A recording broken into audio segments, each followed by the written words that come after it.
Fantastic. Well, we're a bit late, but thank you everyone for your patience and thank you for joining us. I'm actually very excited for this session. My name is Ben Hanse, Head of Research and Innovation with the Global Covenant of Mayors for Climate and Energy. And as you'll see from this next slide, just the largest alliance of city climate leadership with more than 12,500 cities and local governments counting in our alliance, representing now more than 1 billion people around the world. With significant potential to reduce greenhouse gas emissions and also, of course, to boost adaptive capacity and resilience. I won't speak too much about the Global Covenant today, but we'll dive right into this process because this session is about shelter, but not only that, specifically shelter for informal settlements. And I couldn't be more thrilled to be seated next to the 4 experts, the 4 leaders next to me, who, because everyone's going to be very tired of my voice, we'll be hearing from shortly. But just before that, a little bit of context. In the Global Covenant, we have a series of initiatives, cross-cutting initiatives, through which we want to accelerate city climate action. One of those, and the ones that I lead, is called Innovate for Cities. And just last year, we had the first Innovate for Cities conference. As you can see on the slide, 7,000 participants. That was virtual. Don't worry, we were not having a mega spreader event. 159 countries represented, more than 220 sessions.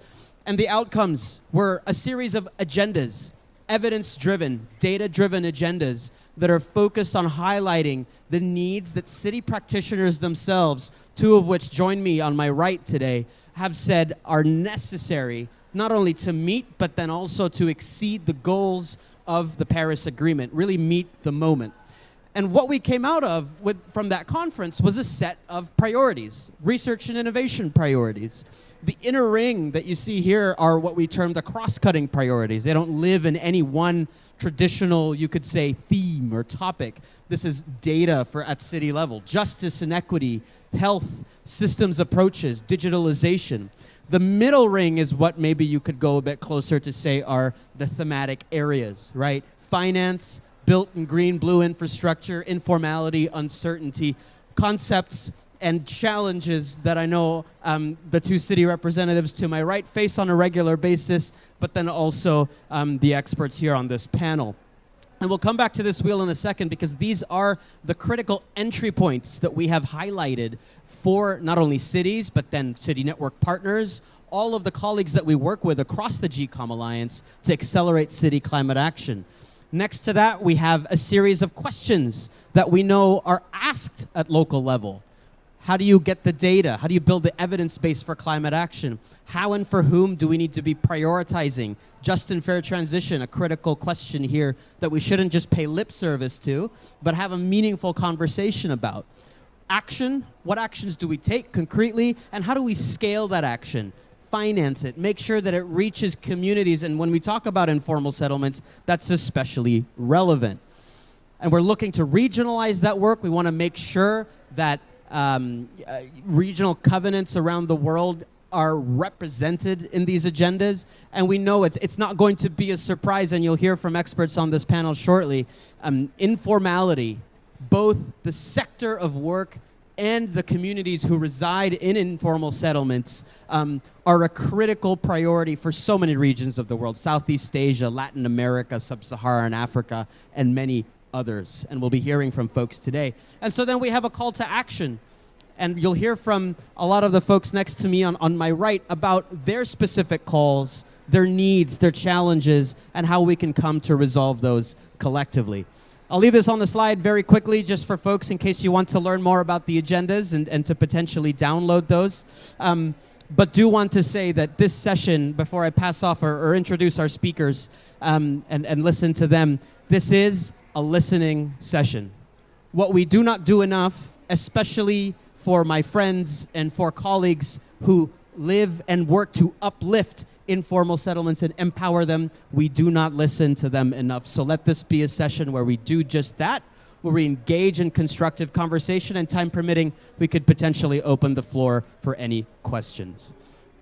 I will leave this on the slide, and I'll just introduce the panel on my right. First, you'll be hearing from Sheela Patel, founder and director of the Society for Promotion of Area Resource Centers, or SPARC, and also a co-chair of the Innovate for Cities Advisory Group. Sheela, thank you so much for being here.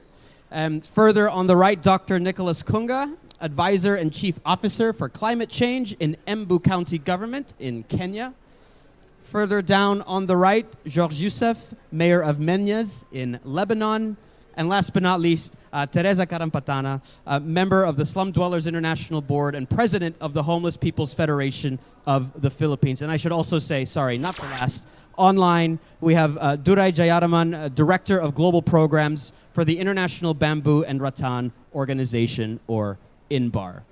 So, without further ado, I just want to pass the microphone to Sheela, who's going to tell us a little bit more about an initiative called Roof Over Our Heads, what that's about, and how we can continue to contribute to this effort. Sheela, floor is yours. Thank you, Benji. And am I competing enough with the noise outside? Yes. Okay.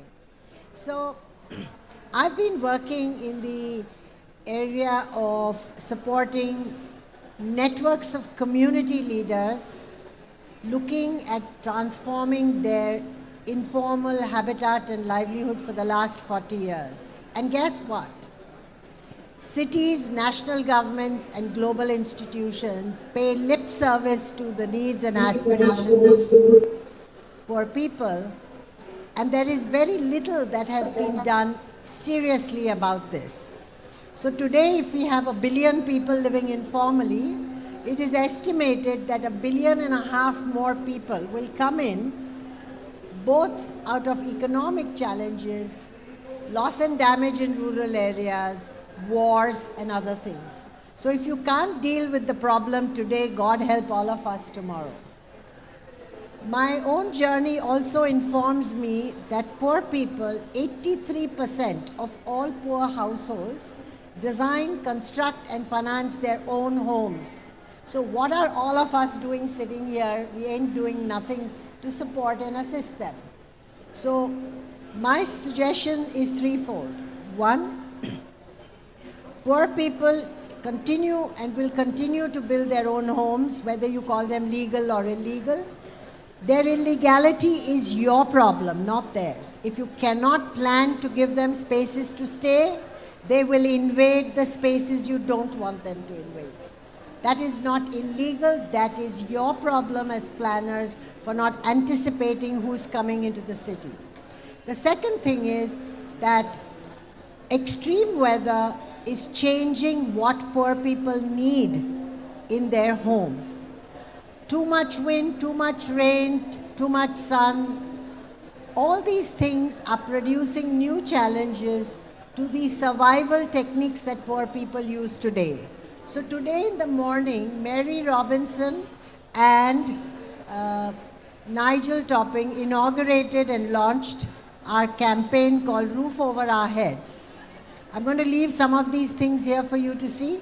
It's to look at what all of you as professionals, local to global, including the Covenant of Mayors and our team, what contribution can we make to deepen, strengthen, and prepare people for improving the quality of their houses using science, technology, and new building materials.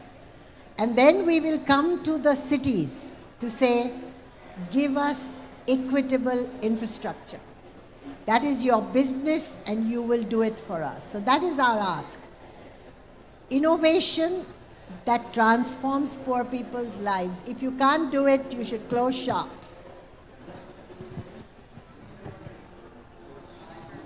Short and sweet. I love that, Sheela. Thank you so much for those very powerful opening remarks. I think emblematic of the need, but also the struggle that we find, folks, hardworking folks in informal settlements, they're just trying to find a living, right? And to make a life. And I think in the UNFCCC Global Innovation Hub, we talk a lot about providing flourishing lives for a future that contains 11 billion people, right?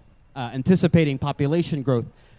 There can be no such thing until we are able to bring in informal settlements, informal settlers into that conversation. I want to pass now as well to our city representatives here in the room and hear a little bit from them specifically about the challenges that you face with providing shelter that is sustainable, that provides energy, that is safe, resilient for communities that have informal settlements within your own cities and local governments. Could you share a little bit more about that? And maybe, Mayor Youssef, I'll start with you before going to Dr. Kunga, please.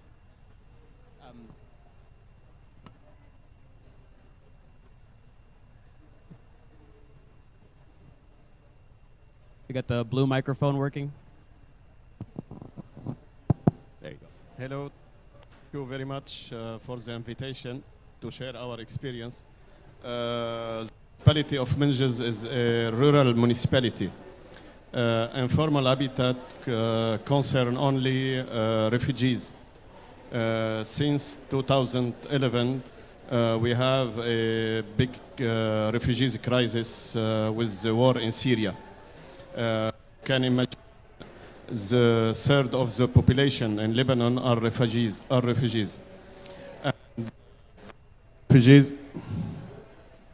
And no, yes. Try holding it. Yes, thank you.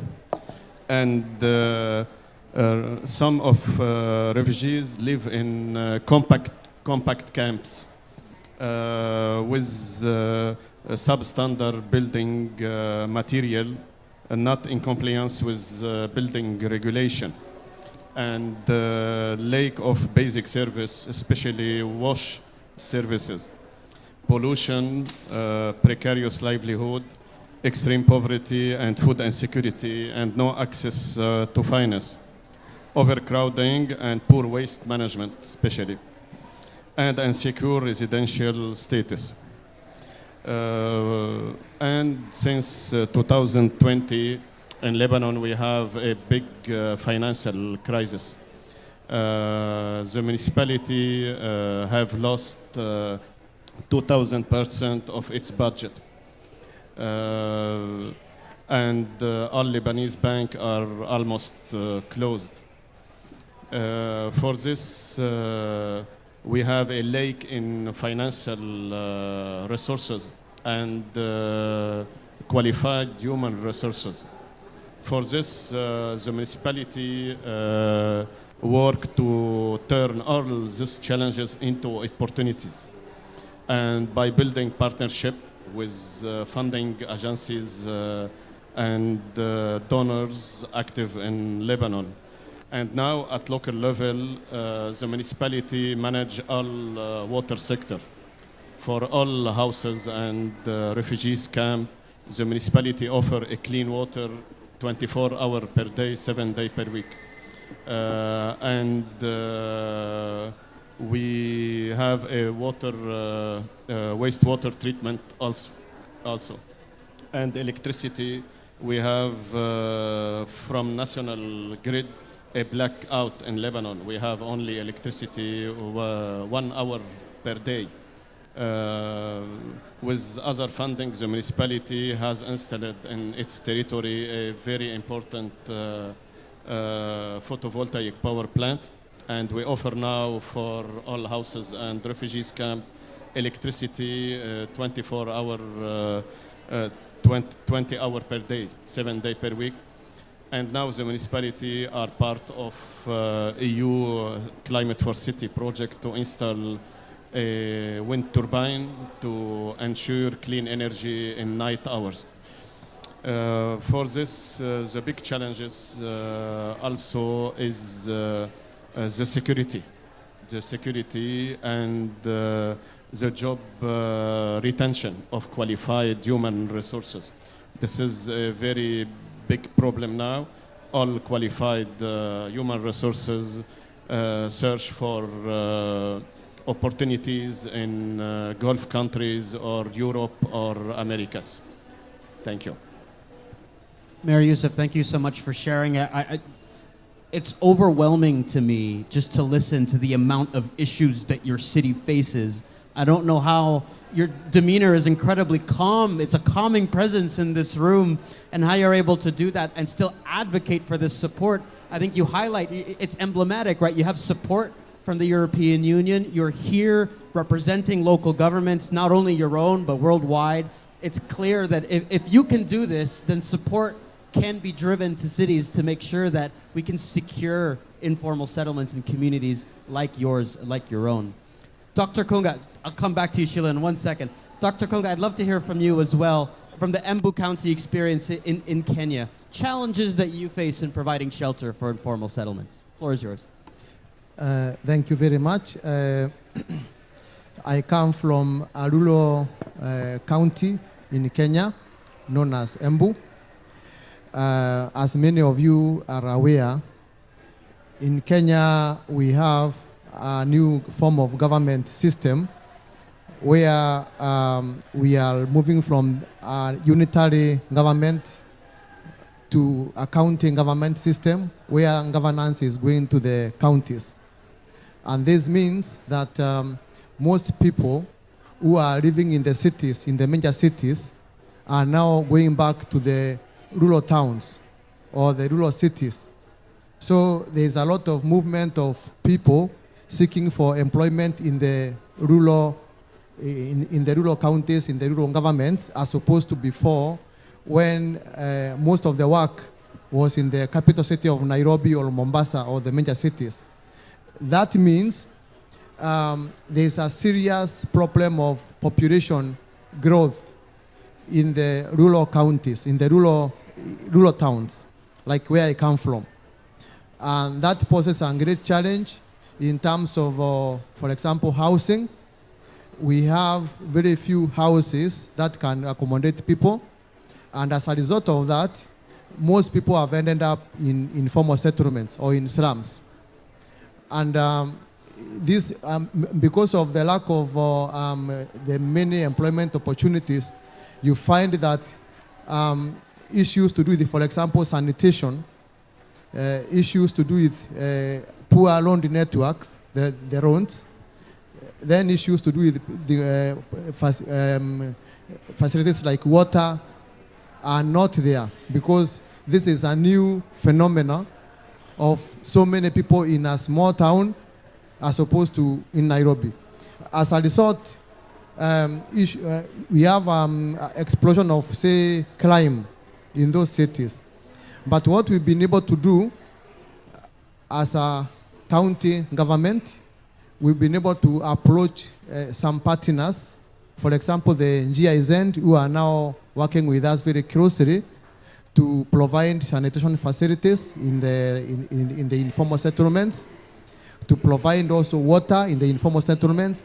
And then with funding from the national government, we are also now able to make or develop the road networks in the informal settlements through funding, for example, from the World Bank, to make sure that even movement in the informal settlements is good.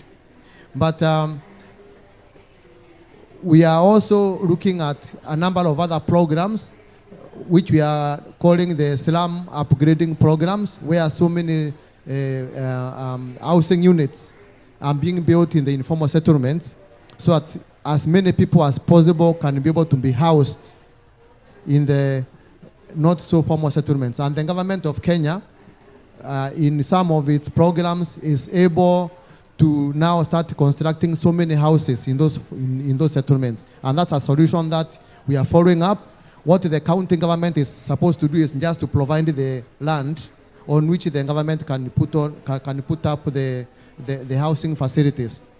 Then issues to do with electricity. You find that most of the houses in the informal settlements that we are in, the slums in Embu, there is no electricity. And as a result, if there is any formal electricity connection nearby, we get so many what you call unauthorized connections into the slum houses. And this has posed a lot of security, because when you do an unauthorized connection, sometimes you find some of the houses burning down, because they do it in an unfastened manner.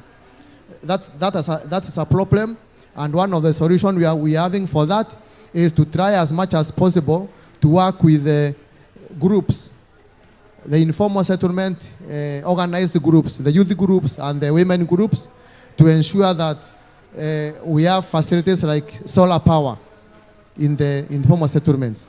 In addition to the lamps, what we call the floodlights, that now light the entire settlements, that has also been able to sort issues to do with insecurity.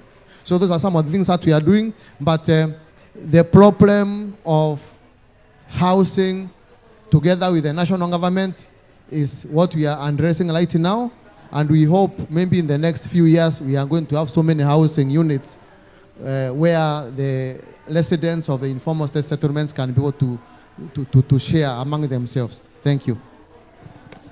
Dr. Kunga, thank you very much. And again, so much there in terms of issues that you're facing on the ground. And I just want to highlight, you mentioned the role that the government of Kenya is playing.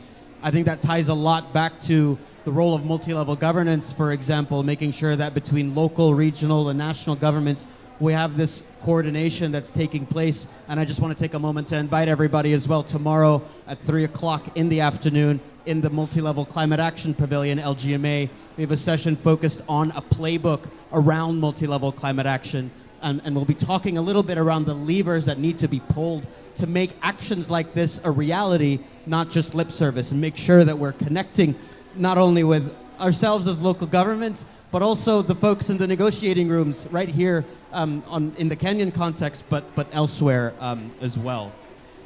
I now want to turn to, having heard from Mayor Youssef and Dr. Kunga, to Mr. Durai, who's been patiently waiting on Teams. Thank you so much for your patience, Mr. Durai. A question for you. We've heard the struggles that cities are facing on the ground. We can document it further, of course, but there's a growing, more robust evidence base these days. From your perspective and vantage point at INBAR, how can alternative materials, techniques, processes help support the delivery of sustainable, low-cost, but safe housing in informal settlements? Great, many thanks, Benjamin, for inviting us to the great session. I think most of you know, Embu is like a muddy grass. We have around some 1,600 varieties of bamboo. And bamboo is like a miracle crop. It is for the wood, and it can cut across many sectors. It is an energy. It is a wood, so it is a fuel. It is an energy source, and currently more than 10,000 products and applications are possible from bamboo.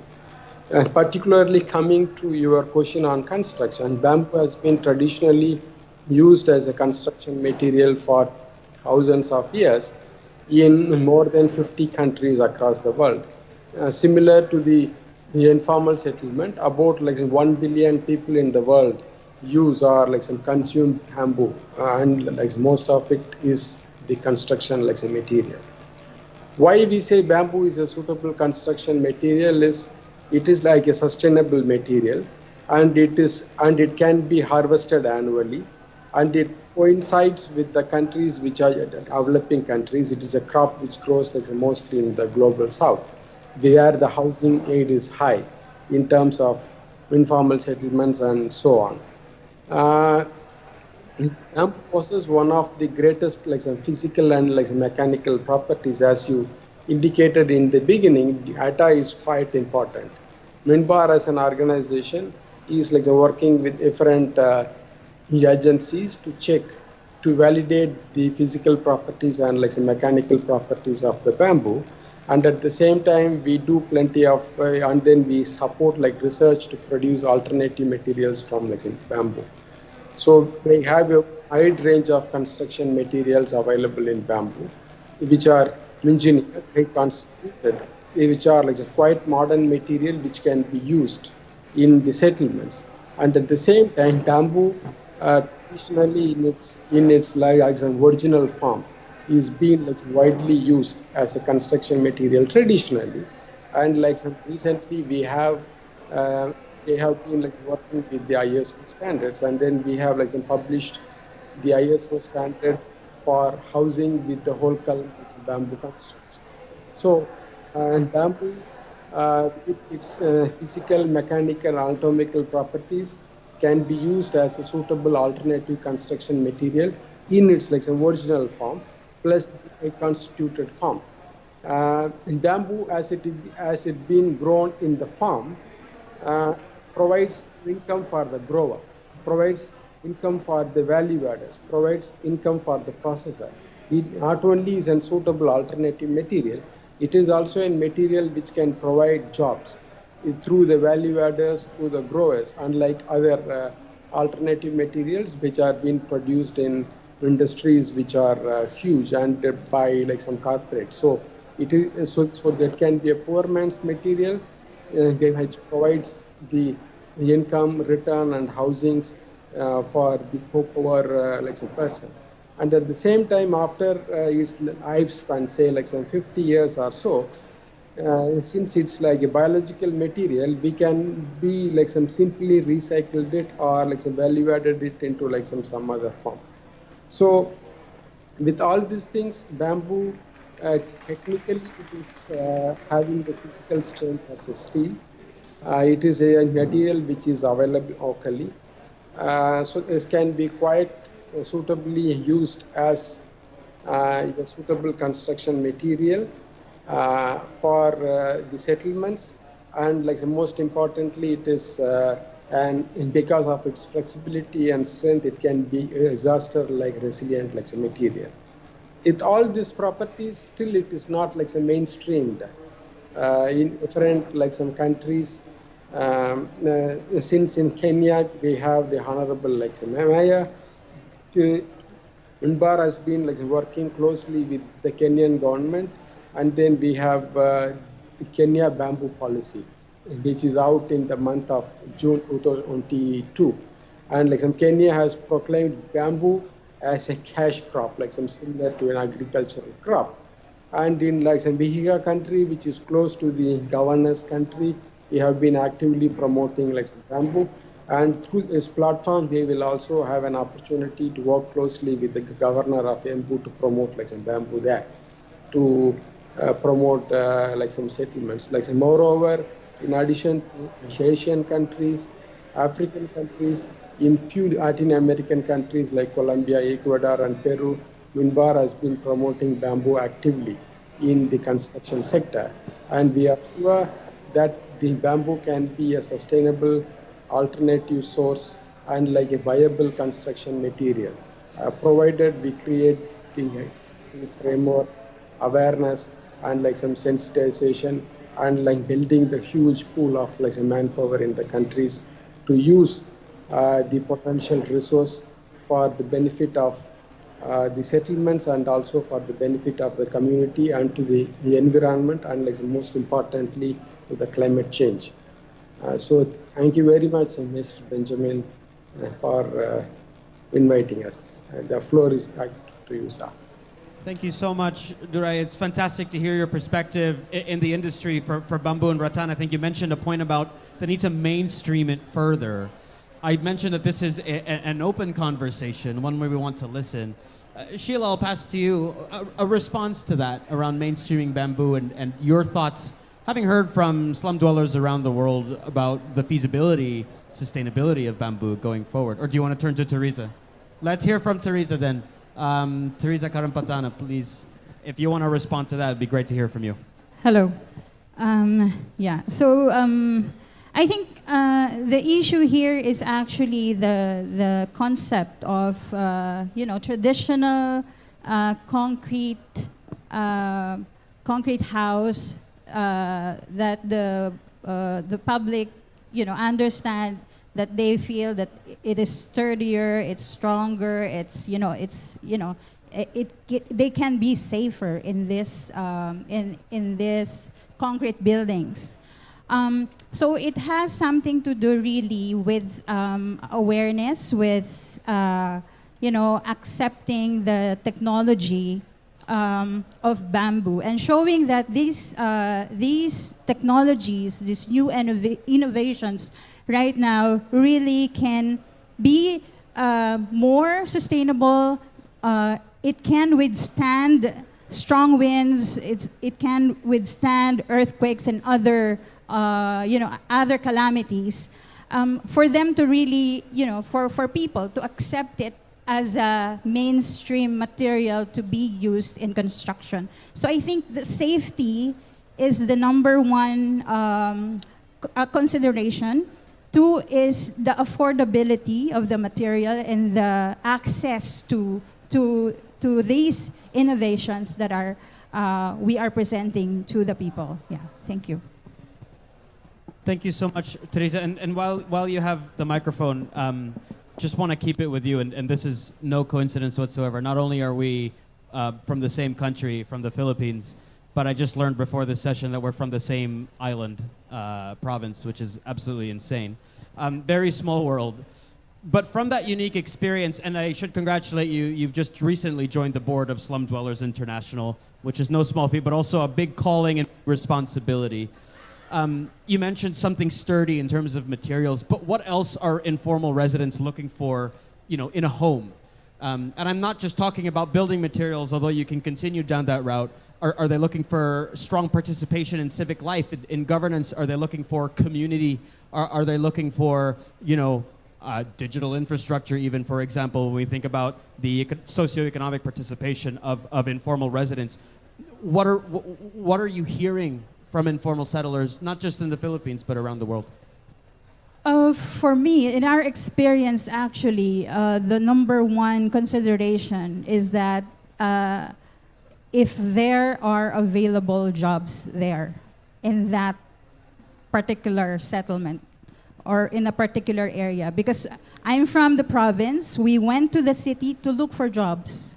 Because we can't survive in areas we don't have livelihoods.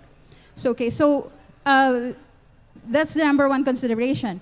The government actually is doing a project. This is a relocation project for communities that are living in flood-prone areas because they feel that these people are vulnerable in that area. So they transfer them to a remote area where it's safe from flooding, of course, because it's in the mountains. But they can't survive there because they don't have any livelihoods. So how insane is that kind of problem solving? What do you call this? How do you like people to live? So I think so that is number one consideration. Another consideration, of course, is safety and resilience. I think because looking at the impacts of climate change right now, our country is visited by so many typhoons in a year. 5 of those typhoons are really catastrophic. And so it blows our houses, our roofs, every time those cyclones are coming. So we of course, the number one consideration is the resiliency of the structure. But mind you, resiliency is equal to a cost. There's a relevant cost that entails if you want to be resilient. So, of course, we're tired of complaining already. So our network really is looking at, we are actually building innovators in the community where they can also participate in designing the homes that they need, the homes that they want, and the homes that they can afford. Because whatever good innovations, dreams of, resilient, sustainable, blah, blah, blah, but if the people can't afford it, then it's nothing. It's useless. They can't build that home. Yeah. So So for us, those are critical things that should be considered when building housing for the poor. And I think that the poor has to, contribute in that solution building, because if not, we will end up, creating more beneficiaries rather than solving the problems that we have. Okay, so I think organizing is a key in making housing for the poor, sustainable and scalable. Yeah. Okay, thank you. As we say back home, damo ging salamat. Teresa, really appreciate your inputs on that. And now that we've heard from most, or if not all, of our panel today, Sheela, I want to turn it back to you. We've heard so many different issues, and obviously you were co-chair of Innovate for Cities conference last year. We certainly hope you'll do it again for the following year, and you'll note as much as anyone here that all of the priorities that have been mentioned, it's so interconnected, right? Informality, we've heard, I think, just as much about opportunities for informal sector work as we have had for settlements, and how we make housing stronger, more sustainable, and safer, and provide a proper supply of energy to these homes as well. But I just want to turn to you from a governance perspective. What's missing? What do we need to provide? And I'm talking governance at local level, acknowledging that we have two representatives of local government here, but then regional and national as well. What's the missing piece of the puzzle? So before we start anything else, I want to acknowledge the two very critical trends that both of you brought in. One is the moving from large cities to smaller towns, and the inability of national and provincial management to cope with this, to support and assist cities, because we know that city officials are jammed between their populations and national. And then they have to face all our anger and irritation. We know that. The other thing is, what we heard about Lebanon. For the last 50 years, Lebanon has been the home for all the people who have faced refugee challenges. We don't give them enough acknowledgement, we don't give them enough support, and we don't understand how much it impacts your country. So thank you very much on behalf of everybody who you have given support to. We don't talk about that. This is what is the future challenge we are going to face, because for every one person who came in the last 50 years, there are going to be 3 now. And what are we going to do with that? So I feel that the first most important thing is we have to change the way we think about planning in cities. I'm sorry for all of you who may think I'm very rude, but we are still following colonial planning systems that were done for colonial purposes, which was the colonial masters came, they had their nice buddies who were the business people, and they designed cities for formal trade and commerce. When we got our independence, we wanted to kick them out, but we maintained all the things that were good for our elite. So even today, our cities are designed for foreign direct investment, for making life comfortable for the elite, and we are forgetting on whose back this is happening. So the first thing in the governance structure is be honest and severely careful of the geography of your city and who holds it. Most city development plans, most city climate plans do not even know all the informal settlements are there and what their vulnerability status is. When the city of Mumbai in 2005 had a flood which was like the Katrina, the city didn't have boats to take people out of areas which were flooded till like 8 feet. People died because the infirm couldn't get out. People died saving other people because they didn't know how to swim but jumped into the water. You know, so we are not able to anticipate what our challenges will be. And the last thing is, the city's job is to provide everybody basic amenities.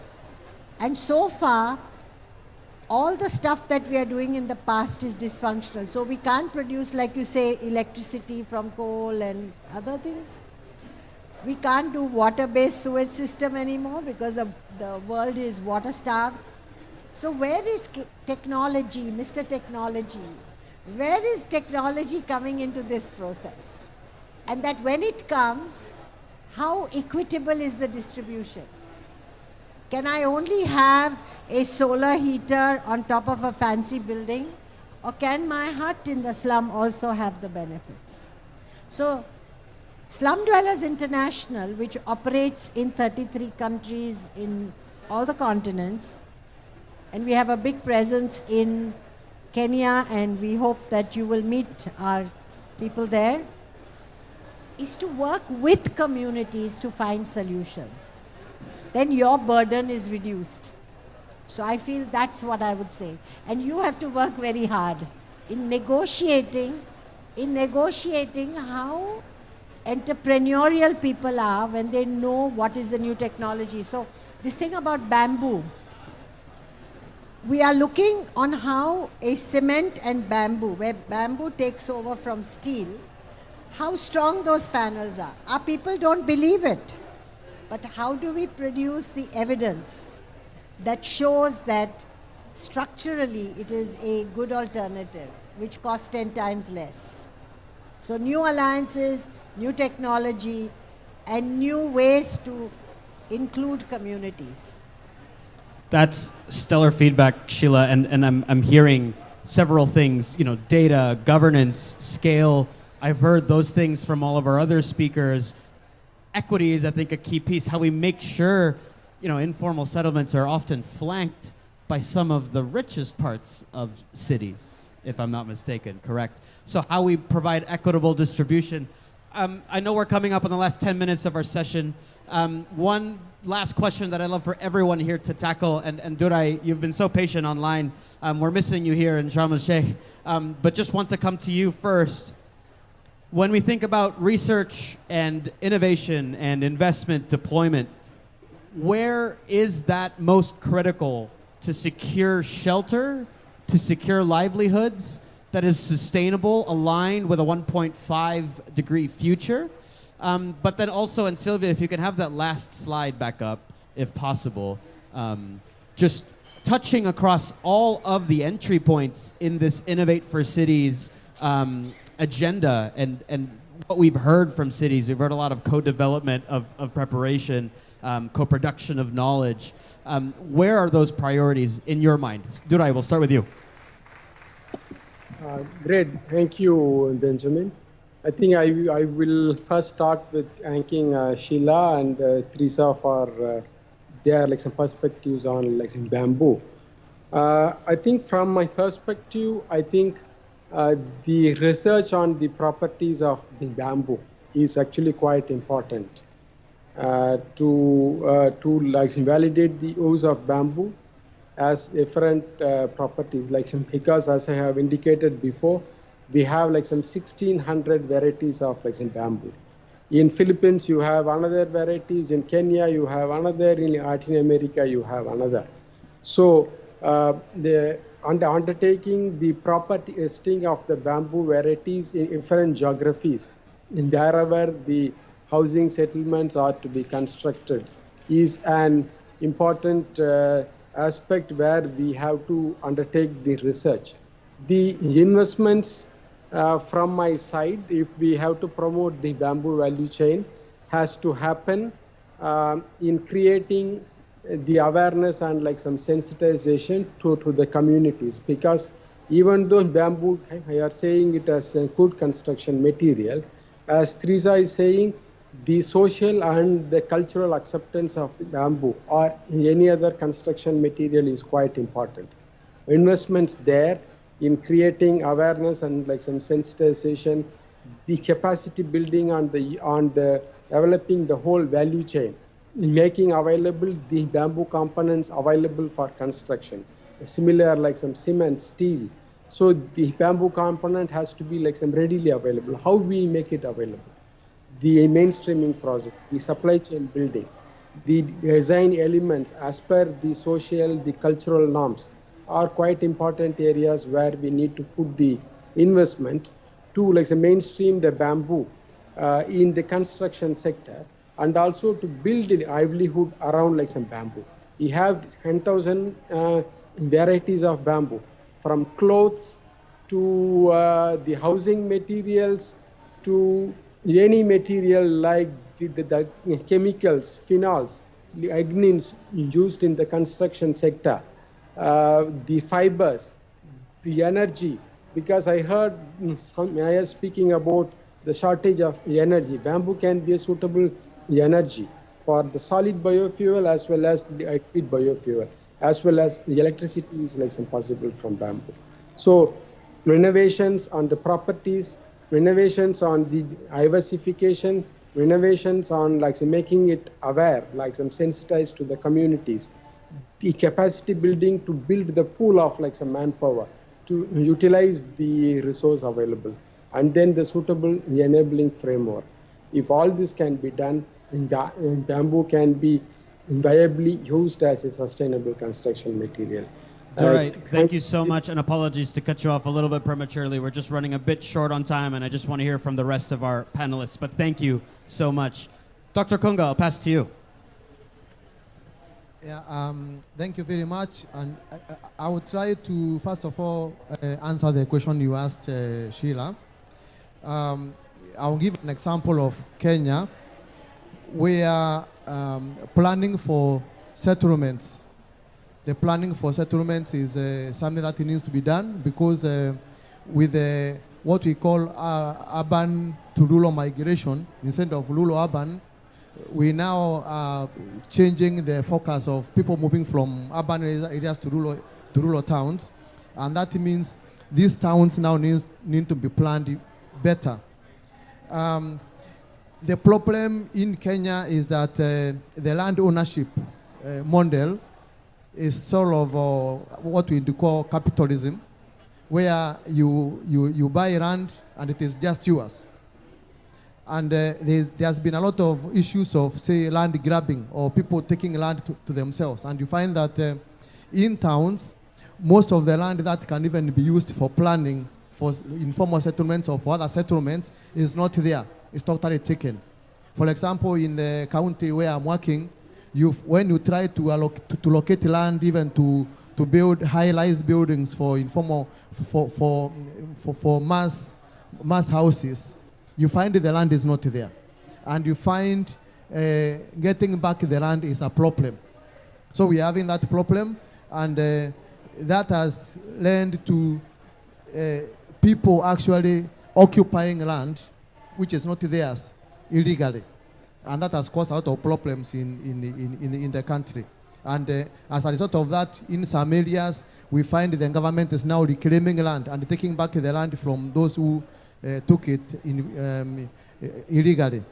But on the question you've asked about research, what is happening is that there's a lot of research going on in alternative building technology.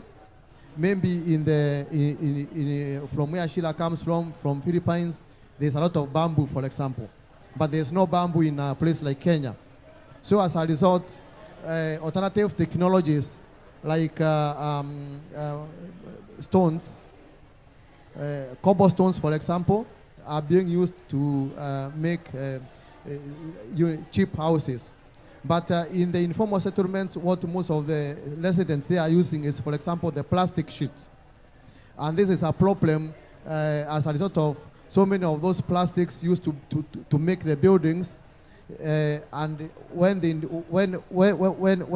these houses are destroyed, you find most of that plastic is burnt. And it is now, when it is burnt, it becomes a serious problem on matters to do with climate change. Then you find a lot of trees are being cut down to put up some of the shanties in the informal settlements. And we are trying to see whether there can be alternative ways of using maybe plastic posts to make the structures in the informal settlements. So a lot of research is going on in the for alternative building technology in Kenya. Thank you. It's important. It's important for municipalities to learn from good practices also. And to innovate, it's important for municipalities to build a consortium, especially with stakeholders, national stakeholders, like universities, and working following action plans. And in action plans, we have indicators. And with indicators, we can track the success of the project or the achieve of objectives. Thank you. Thank you so much, Mayor Youssef, Dr. Kunga. Unfortunately, that is us on time. I do want to get to everyone here, but I think we've heard so much from our colleagues here on the panel today. Can we just give everyone a round of applause, please? Thank you for being here. This is an incredibly important topic. Thank you to Masamba, to Carlos, to Sylvia for this space in the Global Innovation Hub to have this conversation around how core human needs relate to what informal settlers are facing, and obviously how that relates mostly to being able to tackle climate change from a mitigation and an adaptation standpoint, and tying that back to making this change happen in cities. Earlier last week, our co-managing director, Andy Deacon, mentioned it here in this room, that cities can act as test beds for research, for innovation. This is just another example of how that can happen, this time bringing informal settlements into the conversation, into the solution, and empowering and lifting them up. Mayor, colleagues, thank you so much for joining us. Thank you for being part of this session.